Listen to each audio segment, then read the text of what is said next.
ቤተክርስቲያን የቅድስና ምልክት ነች። የቅድስና መታወቂያ የሆነች ነች። ሁል ጊዜ ቤተክርስቲያን በሯ ለኃጢአት የተዘጋ ነው። ከጊዜ ወደ ጊዜ ዘመናዊነት እየጨመረ ቢሄድም በዘመናዊነት ውስጥ የእግዚአብሔር መልእክት አልተለወጠም። ዛሬም መልእክታችን ቅድስና ነው እና ቅድስና በሌለበት ቤተክርስቲያን ድርጅት ልትሆን ትችላለች። የሃይማኖት ስርዓት ሊኖር ይችላል። የእግዚአብሔር ኃይል ግን በዛ አይገለጥም።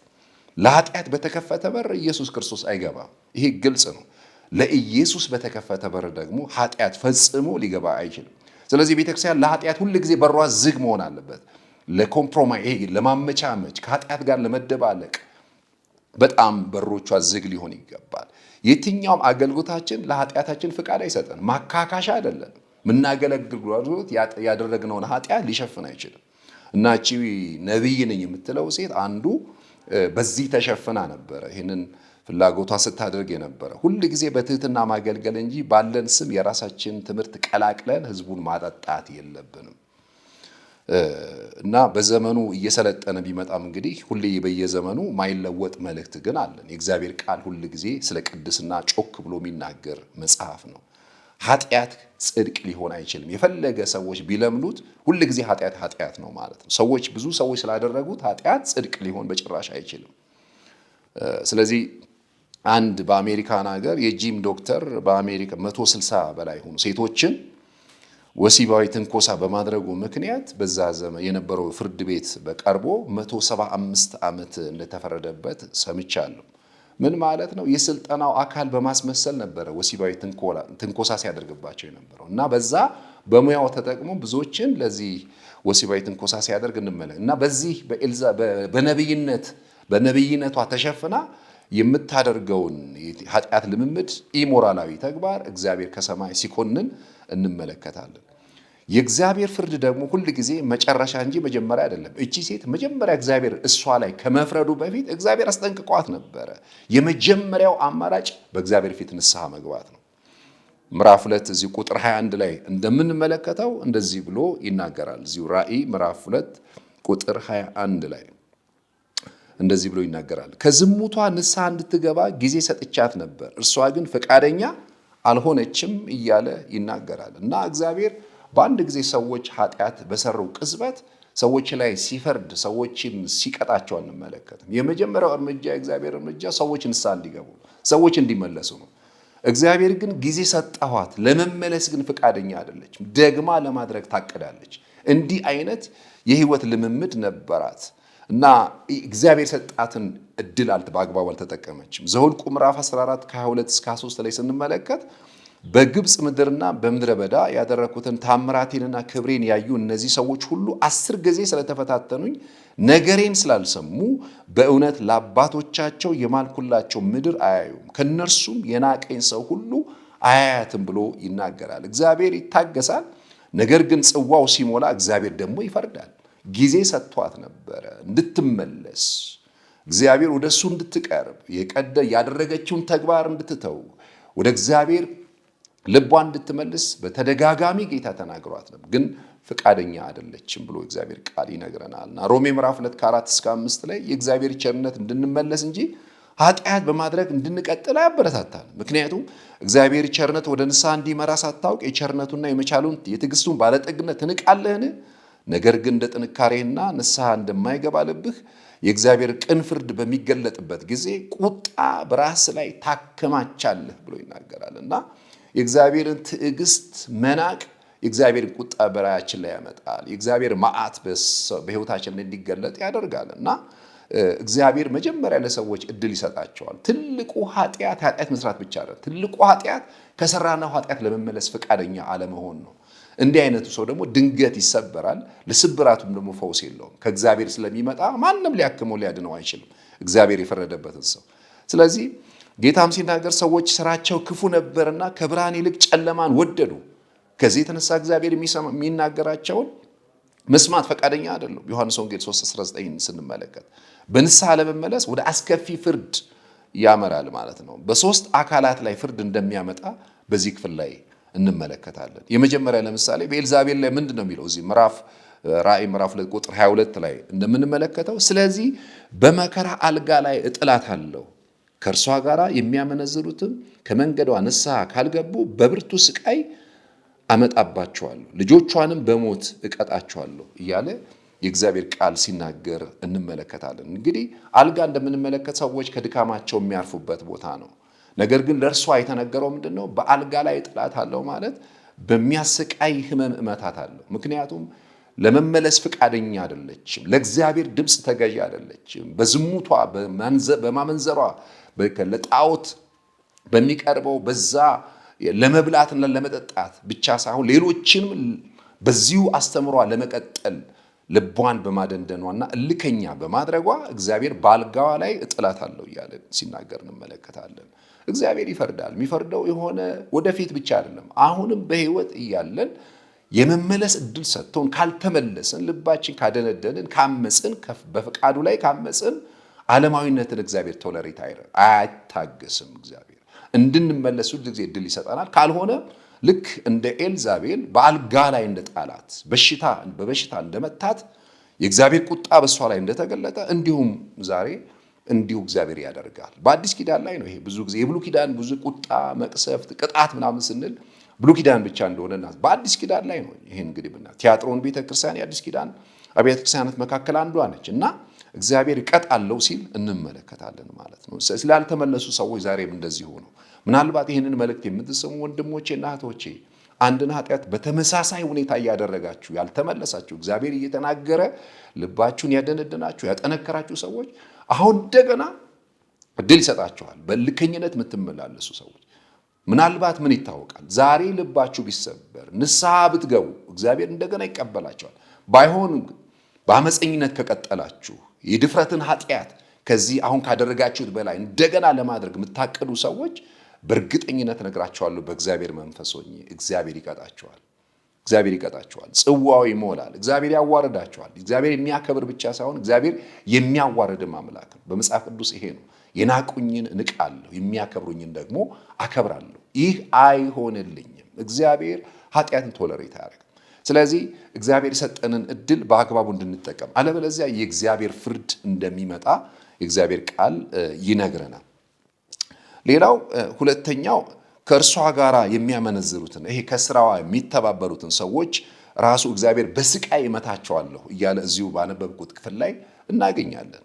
እና እግዚአብሔር ይሄ ስቃይ እንግዲህ እስከ ሞት የሚያደርስ ሊሆን እንደሚችል እንመለከታለን ማለት ነው። ይሄ ብቻ ሳይሆን እዚህ ቦታ ላይ ነው የምንመለከተው ከእርሷ ጋር በመጀመሪያ ራሷን እግዚአብሔር ይቀጣታል። ሲቀጥል ደግሞ ከእርሷ ጋር በሁለተኛ ደረጃ ከእርሷ ጋር የሚያመነዝሩትን እግዚአብሔር በስቃይ እንደሚቀጣቸው እዚሁ ምዕራፍ 2 ቁጥር 22 ላይ በብርቱ ስቃይ አመጣባቸዋለሁ ብሎ ይናገራል። ምዕራፍ 2 ቁጥር 22 ላይ ሶስተኛው የሚያመጣው ማላይ ነው ብለን ስንመለከት ልጆቿ ተብሎ የተጠቀሰዋል። እዚህ ምዕራፍ 2 ቁጥር 23 ላይ እንደምንመለከተ ልጆቿም በሞት እቀጣቸዋለሁ ብሎ የእግዚአብሔር ቃል ይናገራል። እና ልጆቿ የሚባለው እዚህ ጋር በስጋ የወለደቻቸው ሳይሆኑ በትምህርታቸው የተከተሉ የእሷን ትምህርት የጠጡ ይህን ትምህርት ተምረው እንደሷ ኢሞራላዊ ህይወት በአንድ ቤተክርስቲያን እየኖሩ እንደፈለጉ የሚመላለሱ ዓለማዊነትን የጣዖት የተሰዋውን ምግብ የሚበሉ የሚያመነዝሩ የእሷን አርአያነት የሚከተሉ መጥፎ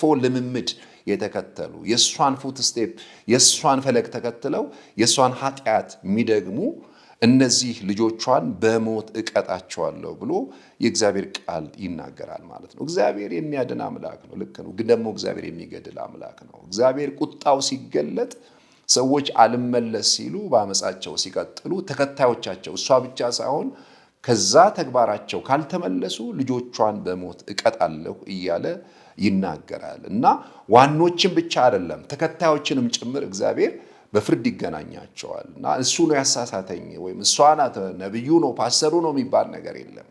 እንድንመለስ እግዚአብሔር እድል ሰጥቶናል። ካልተመለስን ግን እኛም ደግሞ ልክ እነሱ ላይ የመጣው ፍርድ በዚህ ነብይ ነኝ በምትለው በኤልዛቤል ላይ የመጣው ፍርድ ልጆቿንም እንደሚያገኝ እንመለከታለን። ስለዚህ የሆነ ሰዎችን እየጠቀስን ለምናደርገው ኃጢአት እግዚአብሔር ምንም ትዕግስት የለውም። ወይም ደግሞ እግዚአብሔር ምንም ኮንቪክሽን በምንም መንገድ በአጥጋቢ ምክንያት ምንሰራው ኃጢአት በዚህ ምድር ላይ የለም ማለት ነው። አሳማኝ ምክንያት የሚባል ነገር የለም። በህይወታችን በምናደርጋቸው የኃጢአት ልምምዶች ተጠያቂዎቹ ራሳችን ነን።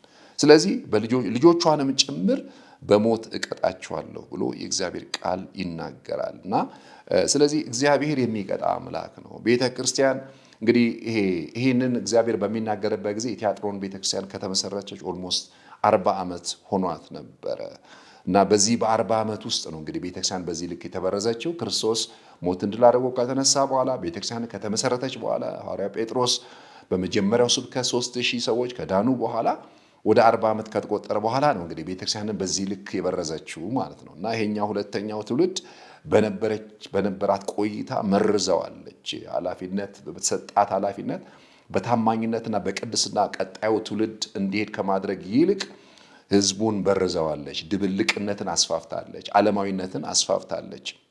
ስለዚህ ትምህርቷን የተከተሉትን ሁሉ እገላቸዋለሁ እያለ እግዚአብሔር ሲያስጠነቅቅ ዋርኒንግ ወይ ደግሞ ማስጠንቀቂያ ሲሰጥ እንመለከት። ካልተመለሱ በሞት እግዚአብሔር እንደሚያነሳቸው እግዚአብሔር ፍርድን ሲናገር እንመለከታለን።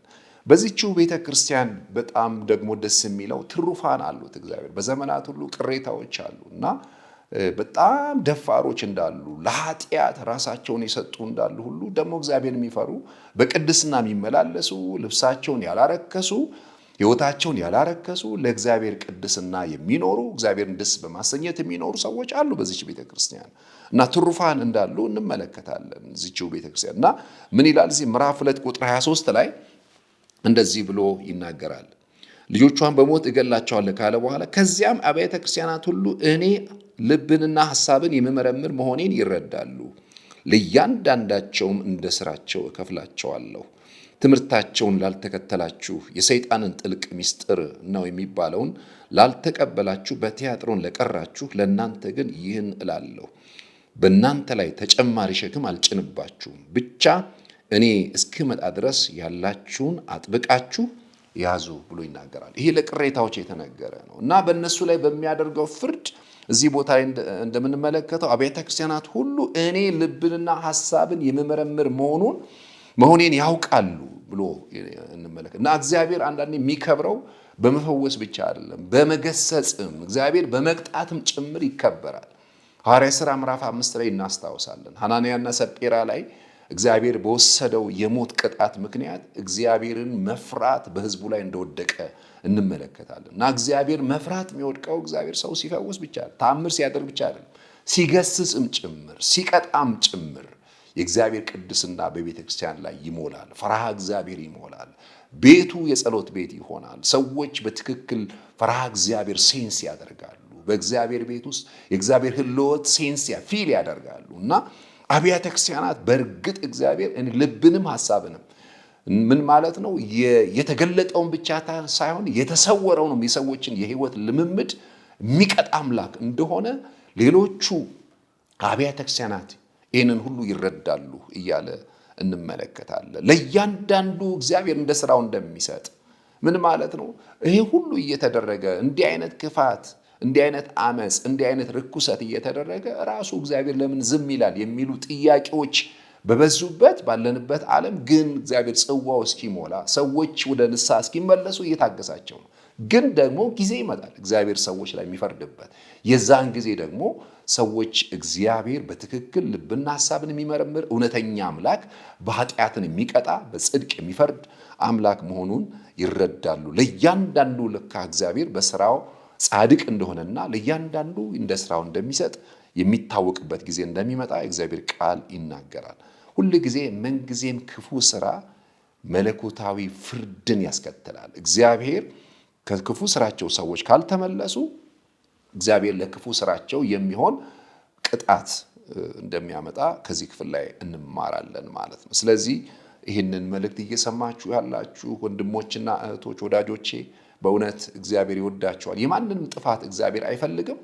ካልወጣችሁበት እዛ ከተለማመዳችሁበት ዓለማዊነት እግዚአብሔር ከማይከብርበት እግዚአብሔር ደስ ከማያሰኝበት እናንተና እግዚአብሔር ከምታውቁት ክፉ ልምምድ ዛሬ እንድትወጡ ጌታ ያስጠነቅቃችኋል። ምናልባት ነገ አታውቁ ምን እንደሚሆን። ይሄ ፍርድ ወደ እናንተ ከመምጣቱ በፊት ቤተ ክርስቲያንን አይደንቲቲዋ ማንነቷን የሚያሳጣት ኃይል የሚያሳጣት ቅድስናዋን የሚረብሽ ቅድስናዋን የሚያረክስ የትኛውን በህይወት ልምምድ በእውነት ከዚህ ቀን ጀምሮ ልንቃወም ይገባል። ዛሬ ላለችው ቤተክርስቲያን ይሄ መልእክት እውነተኛ ነው። በቃ እግዚአብሔር ኮምፕሮማይዝ እንድናደርግ ቸል እንድንል አለማድረግ ብቻ አይደለም የሚያደርገውንም ስናይ እንድንገስጽ እግዚአብሔር ይፈልጋል። ምክንያቱም ዝም ብለሃታል ነው የሚለው። ዝም ማለታችን እግዚአብሔር አልወደደውም። ጸጥ ብለን መመልከታ እኔ ምን አገባኝ ዳር ይዘን መቆማችን እግዚአብሔር አልወደደውም። ቤቱ ሲበላሽ፣ ቤቱ ሲረክስ፣ ቤቱ ሲደባለቅ ቸል ብለን ዳር ቆመን ታዛቢ መሆናችንን ጌታ ጠልቶታል። ዝም ብለሃል እያለ የእግዚአብሔር ቃል ይናገራል። ስለዚህ እነዚህ ቅሬታዎች አንድ ቀን ደግሞ በትክክል ልብንና ሐሳብን ኩላሊትን የሚመረምር አምላክ እንደሆነ ይረዳሉ፣ እግዚአብሔር ሲፈርድ ሲያዩ ማለት ነው። ስለዚህ እነዚህ ቅሬታዎች በእሷ ትምህርት ላልሄዱ፣ አካሄዷን ላልተከተሉ፣ ነገር ግን እግዚአብሔርን ለሚያከብሩ፣ ደስ ለማሰኘት ለጨከኑ፣ የኃጢአትን አተላ ለደፉ፣ ለጽድቅ ለቆሙ እግዚአብሔር እንዲህ ብሎ ነው የሚናገራቸው። ምን ይላቸዋል? ያላችሁን አጥብቃችሁ ያዙ ይላቸዋል። እነዚህ አጥብቃችሁ ያዙ የተባሉት ምንድን ነው? ከላይ የገለጽናቸው በጣም ጠቃሚ የሆኑ መንፈሳዊ እቺ ቤተክርስቲያን ያሏት ጠንካራ ጎኖች ተመልክተናል። ስራ አላት፣ ፍቅር አላት። ይህንን አጥብቀው እንዲይዙ እምነታቸው አለ። ከላይ መግቢያ ላይ እንደተመለከተው አገልግሎት አላት፣ ትዕግስት አላት። ያለ ብቻ ሳይሆን ወደፊት የሚቀጥል ስራ አለ። ይህንን አጥብቃችሁ ያዙ ሲላቸው እንመለከታለን። ከኤልዛቤል ግሩፕ ጋር ያልተስማሙ፣ ለእግዚአብሔር ጽድቅ የወገኑ፣ ለቅድስና የወገኑ፣ ለእውነት የወገኑ ሰዎችን እግዚአብሔር ምን ይላቸዋል? ያላችሁን ይህንን አጥብቃችሁ ያዙ። ፍቅርን አጥብቃችሁ ያዙ፣ ስራን አጥብቃችሁ ያዙ፣ እምነትን አጥብቃችሁ፣ ቅድስናን አጥብቃችሁ፣ እግዚአብሔር መፍራት አጥብቃችሁ ያዙ። ያላችሁን ዛሬ ያላችሁ ማለት ነገ ዋስትና አይደለም። ይሄንኑ እስከ መጨረሻው ጌታ እስኪመጣ ድረስ ቅድስናችሁን አጥብቃችሁ ያዙ እያለ እግዚአብሔር ሲናገር እንመለከታለን ማለት ነው። ምናልባት በሌሎቹ ዘንድ እንደ ሞኝ ምንም እንደማያውቁ እንደ ኋላ ቀር ሊቆጠሩ ይችላሉ። ይህን ባለማድረጋቸው ከኃጢአት በመራቃቸው ምክንያት በብዙዎች ዘንድ እንደ ሞኝ ሊቆጠሩ፣ ዛሬም ባለንበት ዘመን እንደዚሁ ነው። ሰዎች ለቅድስና ሲጨክኑ ከውሸት ጋራ፣ ከመስረቅ ጋራ፣ ከማመንዘር ጋራ፣ ከዝሙት ጋራ አልስማማም ሲሉ እንደ ኋላ ቀርነት ምንም እንደማያውቁ እንዳልገባቸው ኋላ ቀር ተደርገው ሊቆጠሩ ይችላሉ። ግን እግዚአብሔር ደግሞ በእውነት በጽድቅ ይፈርዳል። ስለዚህ እስከ መጨረሻው ሞኝ ለተባሉለት ለዛ እውነት ለዛ ቅድስና ይህንን እውነት አጥብቀው መያዝ ይገባቸዋል። ምክንያቱም በተደጋጋሚ ኃጢአት ሲሰራ ሰዎች ነገ እኔ ምን ሆኜ ነው ከሌሎቹ ብለን ያለንን አቋም ልንጥል አይገባም። አንዳንዶች ከጓደኞቻችን ከምናየው ደስ ከማይሉ በጣም ማጆሪቲው ኃጢአት ከመስራቱ የተነሳ እኔም ልሞክረው እንደ እያለን የምናስብ ሰዎች ብንኖር በእውነቴን ነው የምላችሁ እግዚአብሔር ፍርድን ያደርጋል። ስለዚህ ያለንን አጥብቀን እንያዝ። ያለንን እውነት፣ ያለንን ቅድስና፣ ያለንን ንጽህና፣ ያለንን አቋም ትክክል ነው የኛ አቋም። በቃ እግዚአብሔርን ደስ የማሰኘት አቋም ከዚህ የሚበልጥ ሌላ የሚበልጥ አቋም የለም፣ ደስ ከማሰኘት ያለፈ እና የእግዚአብሔርን ጥልቅ ነገር ማነው የሰይጣንን ጥልቅ ነገር ለማትይዙ ብሎ ይናገራል። የሰይጣን ጥልቅ ነገር ማለት በዚች ቤተክርስቲያን ውስጥ የሰይጣን ጥልቅ ነገር ተብሎ የተገለጸው በዛ ጊዜ የኖስቲክ ትምህርት ነው። ይሄ የኖስቲክ ትምህርት ስጋ መንፈስን እስካልነካ ድረስ በስጋ የፈለግከውን ነገር ታደርጋለህ የሚል አስተምህሮ ነው። የሰይጣን ጥልቅ ነገር ማለት ይሄ ነው። በዛ ጊዜ እውቀት ያድናል ብሎ የሚያምን ይሄ ኖስቲክ አስተምህሮ ለኃጢአት ሰዎችን የሚያነሳሳ የሚቀሰቅስ አይነት ነው። ምክንያቱም በዚህ ስጋ የፈለግከውን ነገር ብታደርግ ስጋ ወደ አፈር ነው የሚመለሰው፣ ነፍስ ግን ወደ ላይ ነች፣ መንፈስ አይገኝም። ስለዚህ የፈለግከውን ነገር ብታደርግ ምንም ችግር የለም በዚህ ስጋ የሚል አደገኛ አስተምህሮ ነው እና ይሄንን ለማትይዙ ብሎ ይናገራል። ይሄንን ጥልቅ የሆነውን የሰይጣንን ትምህርት ለማትይዙ ለእናንተ ምላችሁ ነገር ምንድነው? ያላችሁን ነገር አጥብቃችሁ ምን አድርጉ? ያዙ ይላችሁ እና ይህንን ስታደርጉ ይላቸው ምዕራፍ 2 ከ26-28 ራእይ ምዕራፍ 2 ከ26-28 ድል ነሺ ናችሁ ይላቸዋል። እና ድል ነሺ የሚባሉት በኃጢአት ላይ ድልን የተጎናጸፉ ናቸው። ኮምፕሮማይዝ የማያደርጉ ናቸው። ኃጢአት ሲሰራ ቸል የማይሉ ናቸው። የሚቆጡ ናቸው። የእግዚአብሔርን ቁጣ የሚቆጡ ናቸው። የእግዚአብሔርን ቅድስና የሚያንጸባርቁ ናቸው። ሰማይ ላለው እሺ የሚሉ ናቸው። ዓለማዊ ለሆነው ነገር ላይ ራሳቸውን ፈጽመው አልፎ ያልሰጡ ናቸው። ለእግዚአብሔር ክብር ለራሳቸውን ለእግዚአብሔር ቅድስና የለዩ ናቸው። እነዚህ ምን ተብለው ተጠርተዋል? ድል ነሺዎች ተብለው ተጠርተዋል። እዚህ ምዕራፍ 2 ቁጥር 26 ላይ እንደዚህ ብሎ ይናገራል። ድል ለሚነሳው ስራዬን እስከ መጨረሻ ለሚፈጽም በአሕዛብ ላይ ስልጣንን ሰጠዋል። እርሱም በብረት በትር ይገዛቸዋል፣ እንደ ሸክላ ዕቃም ይፈጫቸዋል።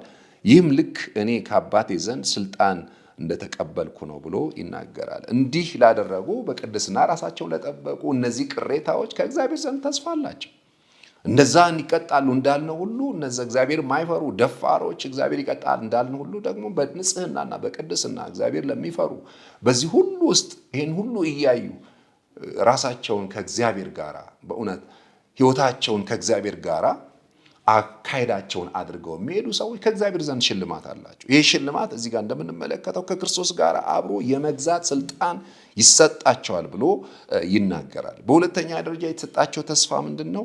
የሚያበራ የንጋት ኮከብ ይሰጣቸዋል። እዚሁ ምዕራፍ 2 ቁጥር 28 ላይ እኔም የንጋት ኮከብን እሰጣቸዋለሁ ብሎ ይናገራል። መንፈስ ለአብያተ ክርስቲያናት የሚለውን ጆሮ ያለው ይስማ ብሎ ይናገራል። ይሄ የሚያበራ የንጋት ኮከብ ራእይ ምዕራፍ 22 ቁጥር 16 ላይ ኢየሱስ ክርስቶስ እንደሆነ የእግዚአብሔር ቃል ይናገራል። ትልቁ ስጦታችን ሌላ አይደለም። ትልቁ ስጦታችን ኢየሱስ ክርስቶስ ነው። የሚያበራው የንጋት ኮከብ ኢየሱስ ይሰጣቸዋል። ትልቁ ስጦታችን፣ ትልቁ በረከታችን፣ ትልቁ ሽልማታችን ኢየሱስ ክርስቶስ ነው። በዚህ ምድር ላይ ያለውን ዓለም ሁሉ አትርፎ ኢየሱስን ከማጣት በዚህ ዓለም ላይ በኃጢአት ከሚገኘውን ደስታ ሁሉ በኃጢአት የሚገኝ የትኛውም አይነት ብልጽግና የሚመስሉ ነገሮች ሁሉ አተን ክርስቶስ ጋር ለዘላለም በደስታ መኖር ይሄ ከሁሉ ይበልጣል እና ክርስቶስ ይሄ የንጋት ኮከብ ይሰጣቸዋል። ኢየሱስ ክርስቶስ ሁሉ ነገራችን ነው። የህይወታችን የእርካታችን ምንጭ ነው። የእርካታችን ብቻ ሳይሆን የክብራችን ምንጭ ነው። ህይወታችን ደስተኛ እንዲሆን በዘመናችን ሁሉ ያለ ኩነኔ ያለ በደለኝነት ስሜት እግዚአብሔርን እስከ መጨረሻው እንድናመልከው እንድናገለግለው ያደርገናል ማለት። ስለዚህ ድል ነሺዎች ይሄ ተስፋ ተሰጥቷቸዋል። በአጠቃላይ ምንድነው ለማለት በዚህ ጊዜ የፈለኩት ቸልተኝነትን ማስወገድ አለብን። ነቀፌታችን ማስወገድ አለብን። ቤተክርስቲያን በኃጢአት ስትበረዝ ጸጥ ብለን ማየት የለብንም። ልክ ኤልዛቤልን ዝም እንዳሏት እኛም ደግሞ ዝም ማለት የለብን። የተለያየ ስም ሊኖራቸው ይችላል። ሰዎች የተከበሩ ሰዎች ማዕረግ ያላቸው ብዙ ሊሆኑ ይችላል። ግን በኃጢአት ልምምድ ውስጥ ካሉ ግን ወገኖቼ ሆይ ማንንም ልንታገስ አይገባም። ምክንያቱም የቤተክርስቲያን ራስ ክርስቶስ ብቻ ነው። እሱ ብቻ ነው ዋና። ስለዚህ ሁሉም ሰው ይነካል። በቤተክርስቲያን ውስጥ ማይገሰጽ የለም። በቤተክርስቲያን ውስጥ ማይታረም የለም። በቤተክርስቲያን ውስጥ ሁሉም ሰው ሊወቀስ ይገባል። ስለዚህ እግዚአብሔር በሰጠን ዘመን ለእግዚአብሔር ቅድስና ኖረን እግዚአብሔር አስከብረን የምናልፍበትን ጸጋ እግዚአብሔር ያብዛልን። ጌታ ኢየሱስ ይባርክ።